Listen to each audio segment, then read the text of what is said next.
एक व्यक्ति होता है जिसकी पत्नी अचानक से गायब हो जाती है और वो अपनी पत्नी की हर जगह तलाश शुरू करता है, लेकिन उसकी पत्नी कहीं भी नहीं मिलती है। तब वो अपनी ही पत्नी की गुमशुदगी का रिपोर्ट पुलिस स्टेशन में जाकर दर्ज करवाता है और वो व्यक्ति कोई और नहीं होता बल्कि वो एक खुद ही चौकीदार होता है और वो अपनी पत्नी की गुमशुदगी का रिपोर्ट दर्ज करवाते हैं। और जब उसके पत्नी की तलाश जारी करते हैं, पुलिस हर जगह और सभी लोगों से पूछताछ करते हैं और उसके बाद उसकी पत्नी का शव जो मिलता है एक सेप्टी टैंक के अंदर, शौचालय टैंक के अंदर, जिसके बाद पुलिस बहुत ही ज़्यादा हैरान हो जाते हैं और परेशान हो जाते हैं और उनको ये समझ में नहीं आ रहा था कि आखिर एक महिला की जिसकी उम्र 48 वर्ष के बीच होता है, उस महिला की हत्या इतनी दर्दनाक तरीके से करने के बाद उस महिला का शव शौचालय के टैंक में कैसे कोई डाल सकता है? आखिर इसकी हत्या किसने की और इसके हत्या के पीछे का वजह क्या रहा होगा? पुलिस इस सारी घटना की जानकारी जुटाना शुरू करती है। नमस्कार दोस्तों, मेरा नाम है सुशील पंडित और आज की जो ये कहानी है बहुत ही आश्चर्यचकित और हैरान कर देने वाली है। अगर आपको ये वीडियो पसंद आए तो वीडियो को एक लाइक कर दीजिएगा और हमारे इस चैनल को सब्सक्राइब ज़रूर कर लीजिएगा। तो चलिए जानते हैं इस पूरी कहानी को। दरअसल यह घटना उत्तर प्रदेश राज्य के कुशीनगर जिले की है। उसी के अंतर्गत बसहा बाजार थाना क्षेत्र होता है।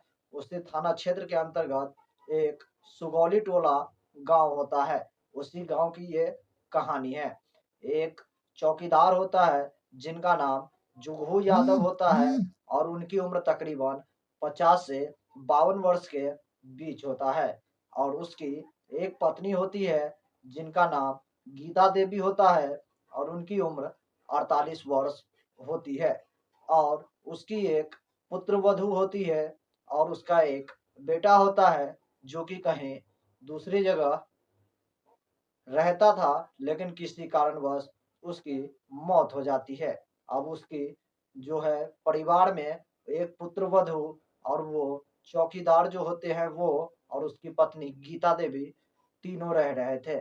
लेकिन कुछ ही समय के बाद जो चौकीदार होते हैं, जो व्यक्ति था जिनकी उम्र 52 वर्ष थी, उसकी अपने ही पुत्रवधू के साथ नाजायज संबंध हो जाते हैं, अवैध रिश्ते हो जाते हैं। वो अपनी ही बहू के साथ शारीरिक संबंध बनाते हैं, एक दूसरे के साथ रिलेशन बनाते रहते हैं और ये ऐसे ही उसका कई महीनों से चलते रहता है।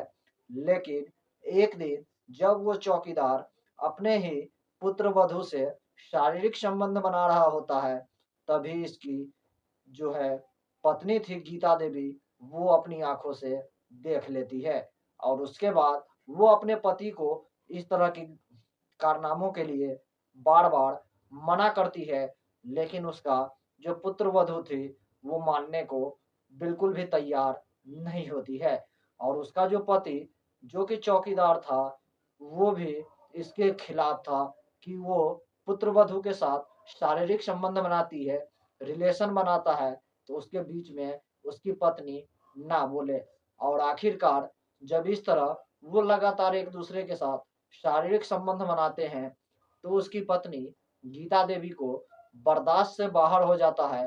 तब वो अपने पति को फिर से एक बार समझाने की कोशिश करती है और इसी के तहत जैसे ही उस चौकीदार को उसकी पत्नी समझाने की कोशिश करती है, तो वो अपनी पुत्रवधू के साथ वो चौकीदार मिलकर अपने ही पत्नी की जो है दर्दनाक तरीके से गीता देवी की हत्या कर देती है और हत्या करने के बाद उसके ही शव को ले जाकर शौचालय के टैंक में डाल देता है, जो कि एक बहुत ही दर्दनाक तरीके से और बहुत ही इंसानियत को शर्मसार कर देने वाली इस शव के साथ किया जाता है और वो जो कि एक पुत्रवधू थी और जो वो चौकीदार होता है, वो खुद ही एक एक्टिंग करता है और वो अपनी पत्नी का रिपोर्ट जाकर पुलिस स्टेशन में करवा देता है कि उसकी पत्नी कहीं गुम हो जाती है। और इसी की जानकारी जैसे ही कुशीनगर के थाना क्षेत्र बसहा बाजार के जो थाना क्षेत्र था, उनको जैसे ही इस बातों की जानकारी होता है, वो तुरंत ही उस टोला सुगौली में पहुंचते हैं और उसकी पत्नी गीता देवी के बारे में अगल-बगल के लोगों से पूछताछ करते हैं और उसके बारे में जानने की कोशिश करते हैं। तो लोगों से पता चलता है कि वो कई दिनों से दिखी नहीं है और ना ही घर से कहीं बाहर गई हुई है। पुलिस अब उसके पुत्र वधू जो थी, उससे भी पूछताछ करती है, तो वो डरी हुई, सहमी हुई थी, तो वो ज़्यादा कुछ बताती नहीं है। लेकिन पुलिस उसके घर को और अगल-बगल के हर एक से छोटे चीज़ों को कड़ी निगरानी के साथ देखते हैं और छानबीन करते हैं। तब उन्हें एक अध जला हुआ लकड़ी मिलता है, जिसे देखने के बाद पुलिस को कुछ और शक गहराने लगता है। और उसी तरह अगल-बगल में और छानबीन करते हैं बारीकी से, तो उन्हें एक ईंट का आधा टुकड़ा मिलता है, जिस पर खून के कुछ छींटे पड़े हुए थे। उस ईंटे को भी सैंपल के लिए रखा जाता है और भी घर में कई जगह छानबीन करते हैं, तो उसमें एक ऊनी सलवार भी मिलता है, जिसके ऊपर भी खून के कई सारे छींटे पड़े हुए थे। उस सारे सबूतों को लेकर पुलिस को ये कन्फर्म हो जाता है, हो ना हो उस महिला गीता देवी की हत्या यहीं पर की गई होगी। अब उसके पति जो कि चौकीदार थे, उनको भी पूछा जाता है, लेकिन वो कहता है, हमें इस सब के बारे में कुछ भी पता नहीं है। आखिरकार पुलिस को सहायता जो खून के छींटे थे, उसके माध्यम से उस शौचालय टंकी के पास पहुँच जाते हैं, जिस टंकी के अंदर उस गीता देवी के हत्या करने के बाद उसकी डेड बॉडी को डाल दिया गया था। जैसे उस शौचालय टैंक को खुदवाया जाता है, उसके बाद उसमें जो डेड बॉडी देखता है पुलिस, उसे देखने के बाद पुलिस की पैरों तले से ज़मीन खिसक जाती है। उनको यकीन नहीं हो रहा था कि आखिर उसका अपना ही पति अपनी ही पत्नी की इतनी निर्मम तरीके से हत्या करके उसके शव के साथ इतनी दरिंदगी कर सकता है। और उस शव को पुलिस किसी तरह उस सेफ्टी टैंक से बाहर निकलवाते हैं और उसको पानी से साफ-उफ करवाने के बाद फ़ौरन उसे पोस्टमार्टम के लिए भिजवा देते हैं। और इधर जो उसका पति जुगनू यादव था, जो कि चौकीदार होते हैं, उनसे कड़ी सख्ती से पूछताछ की जाती है। तब वो इस तरह की जो सच्चाई छुपाने की कोशिश कर रहे थे, वो सारा राज उगल देते हैं। दरअसल वो बताते हैं कि उसका जो बेटा था, उसकी किसी कारणवश से मौत हो गई थी।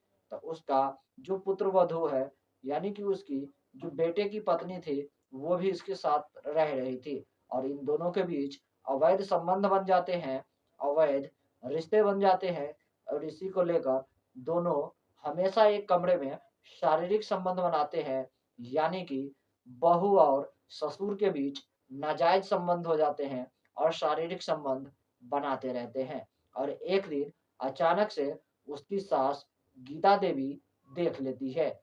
तभी जो है पुत्रवधू और उसका ससुर जो कि चौकीदार था, दोनों मिलकर प्लानिंग बनाता है और वो उस गीता देवी की निर्मम तरीके से हत्या करके उसके ही शव को पानी के टंकी में, जो कि शौचालय का टंकी था, उसमें डाल देता है। और जब लोग उसके बारे में पूछताछ करने लगते हैं, तो ये बहुत ही ज़्यादा छुपाने की कोशिश करते हैं। लेकिन अगल-बगल के जो लोग थे, बहुत ही ज़्यादा पूछने लगते हैं। तब वो परेशान हो जाता है, तो वो अपनी पत्नी गीता देवी के गुमशुदगी होने का रिपोर्ट बसहा बाज़ार थाना क्षेत्र में जाकर रिपोर्ट कर देता है। और इसी की ये वही गलती थी, जिसकी वजह से इसकी क्राइम जो इसने किया था, जो अपराध किया था, वो पुलिस के सामने आ जाता है और उन दोनों को पुलिस पकड़ कर जेल भेज देते हैं और बाकी के जो भी कानूनी कार्रवाई होगी, वो इनके ऊपर की जाएगी। लेकिन कहीं न कहीं एक बहू और ससुर के बीच का जो रिश्ता होता है, एक पिता और बेटी का रिश्ता होता है, उस रिश्ते को भी शर्मसार कर दिया और इस नाजायज़ रिश्ते के चक्कर में उसने अपनी एक भरोसेमंद पत्नी की भी निर्मम तरीके से हत्या कर दी। बाकी इस तरह की कहानी को सुनाकर हमें किसी के दिल को ठेस पहुँचाने का कोई भी इरादा नहीं है। बस आप लोगों को इस तरह की घटना से अवगत कराना है, क्योंकि इस तरह की घटना हमारे समाज में आए दिन होते रहती है, लेकिन इससे फिर भी लोग सबक नहीं लेते हैं, सीख नहीं लेते हैं। बाकी दोस्तों, इस तरह की घटना पर आप लोग क्या सोचते हैं और इस पुत्रवधू को और उसके ससुर को क्या सज़ा मिलनी चाहिए? हमारे कमेंट सेक्शन में कमेंट करके ज़रूर बताइएगा। बाकी इस वीडियो से मैं विदा लूँगा। अगर आपको ये वीडियो पसंद आई हो तो वीडियो को एक लाइक कर दीजिएगा और हमारे इस चैनल को सब्सक्राइब ज़रूर कर लीजिएगा। बाकी तब तक के लिए जय हिंद, जय भारत, सतर्क रहिए, सावधान रहिए।